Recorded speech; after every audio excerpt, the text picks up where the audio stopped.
औज़ुबिल्लाहि मिनश्शैतानिर्रजीम बिस्मिल्लाहिर्रहमानिर्रहीम अस्सलामु अलैकुम वरहमतुल्लाहि वबरकातुहू। सूरह शोरा है मेरे सामने और सूरह शोरा की आयत नंबर 12 है, पारा नंबर 19 है और रुकू नंबर 6 चल रहा है। आयत नंबर 11 में अल्लाह तबारक व तआला ने मूसा अलैहिस्सलाम को हुक्म फरमाया कि ज़ालिम कौम की तरफ जा। बल्कि आयत नंबर 10 में अल्लाह तबारक व तआला ने मूसा अलैहिस्सलाम को हुक्म दिया कि ज़ालिम कौम की तरफ जा। और मूसा अलैहिस्सलाम समझने से कासर थे कि ज़ालिम कौम कौन है। गश्त तो कर रहे थे लेकिन खुदा न खास्ता कोई गलती ना कर बैठे, समझने में सोच में पड़ गए कि ज़ालिम कौम कौन है। हर वो कौम कुरान पाक की ज़बान में, इस्लाम की ज़बान में, मुसलमानों की ज़बान में या पैगम्बरों की ज़बान में ज़ालिम है जिसने अल्लाह तबारक व तआला के पैगाम को ठुकराया, अल्लाह तबारक व तआला की दावत को ठुकराया। अब यहाँ अल्लाह तबारक व तआला हुक्म फिर फरमाया कि कौम फ़िरौन की तरफ जा। अल्लाह तबारक व तआला ने मूसा अलैहिस्सलाम को हुक्म दिया, मूसा अलैहिस्सलाम को समझाने के लिए कि ज़ालिम कौम कौन है। फरमाया कि कौम फ़िरौन, इला कौम फ़िरौन, फ़िरौन की कौम की तरफ जा। और फ़िरौन की कौम की तरफ जा और फिर फरमाया उम्मीद से ये कि अल्लाह तत्तकून, कि वो परहेज़गार क्यों नहीं बनते, गुनाहों को क्यों नहीं छोड़ देते। फ़िरौन की कौम बहुत ज़ालिम और जाबर कौम थी। फ़िरौन अपने आप को खुदा मनवाता था और खुदा कहता था और बुतों की पूजा करते थे। और फ़िरौन बहुत ज़ालिम और जाबर बादशाह था। और दुनिया में कम ही कौम में ऐसी गुजरी हैं जो फ़िरौन की तरह हूँ या फ़िरौन की कौम जैसी हूँ। फ़िरौनी अपनी मिसाल आप कहलाते हैं। और अल्लाह तबारक व तआला ने उनमें मूसा अलैहिस्सलाम को पैगम्बर बना के भेजा। और सोचने की बात यह है कि वो मूसा अलैहिस्सलाम जिनकी ज़बान में भी लुकनत थी, जो अपनी बात को भी सही तरह से बयान नहीं कर सकते थे, अल्लाह तबारक व तआला उन्हें हुक्म दे रहा है। ये अल्लाह तबारक व तआला की कुदरत है कि अल्लाह तबारक व तआला ऐसे लोगों से काम करवाता है जिसका दुनिया तसव्वुर नहीं कर सकती। अल्लाह तबारक व तआला ने मूसा अलैहिस्सलाम को हुक्म दिया कि फ़िरौन की तरफ जा। अल्लाह तबारक व तआला किसी और को भी पैगम्बर बना सकता था।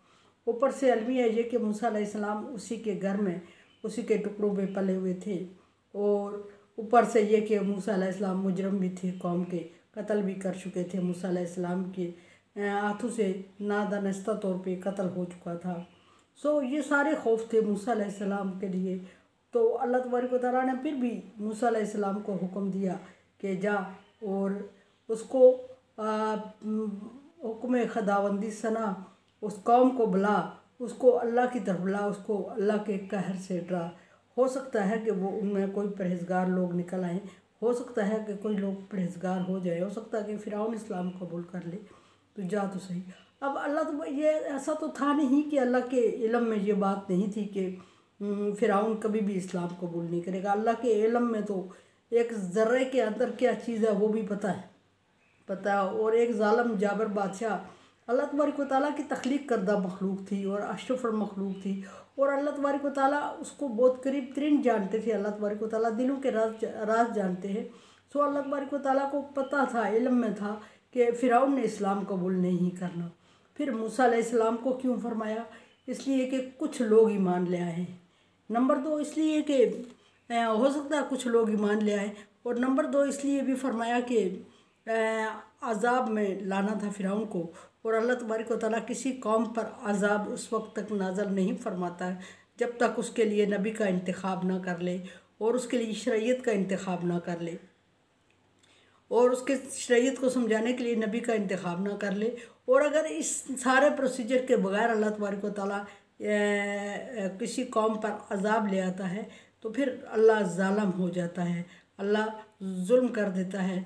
क्योंकि कौम को या इंसान लोगों को पता ही नहीं होता कि ये क्या, किस जुर्म की पादाश भुगत रहे हम और क्या अल्लाह का हुक्म कब आया था और हमें किसने सुनाया और हमने कब इनकार किया और हमें सज़ा क्यों हो रही है।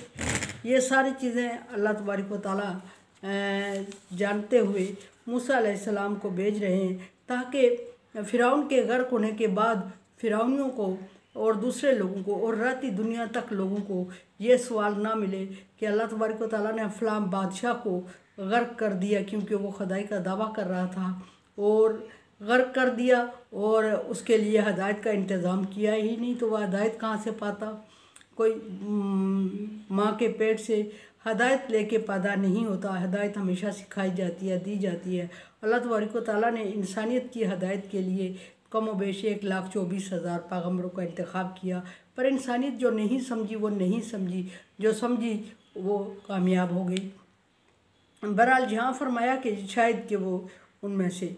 अब देखते हैं कि इतनी बड़ी बहस के बाद मूसा अलैहिस्सलाम का, मैंने कल अर्ज़ की थी कि मूसा अलैहिस्सलाम का के एतराज़ात थे, बहाने बना रहे थे बचने के, और एक एतराज़ बाकी है जो कल जिक्र होगा। आज का एतराज़ जो मूसा अलैहिस्सलाम का जिक्र हो रहा है, मूसा अलैहिस्सलाम अर्ज़ कर रहे काला रब्बी इन्नी अख़ाफ़ु अन युकज़्ज़िबूनी।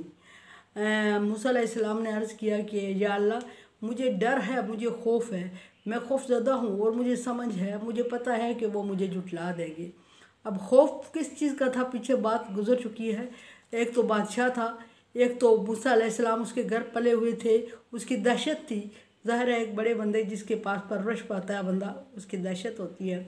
एक ये कि मूसा अलैहिस्सलाम के हाथों कत्ल नाहक हो चुका था और मूसा अलैहिस्सलाम रूपोश थे इतने अरसे से, और एक ये कि मूसा अलैहिस्सलाम की ज़ुबान में लुकनत थी, सही अल्फाज अदा नहीं कर सकते थे, और सही अल्फाज अदा ना कर सकने की वजह से उनकी बात सुनने से पहले ही लोग उन पर हंसना और मजाक उड़ाना शुरू कर देते थे, जिसकी वजह से मूसा अलैहिस्सलाम खौफज़दा हो जाते थे और बात कर ही नहीं रहे होते थे उनसे।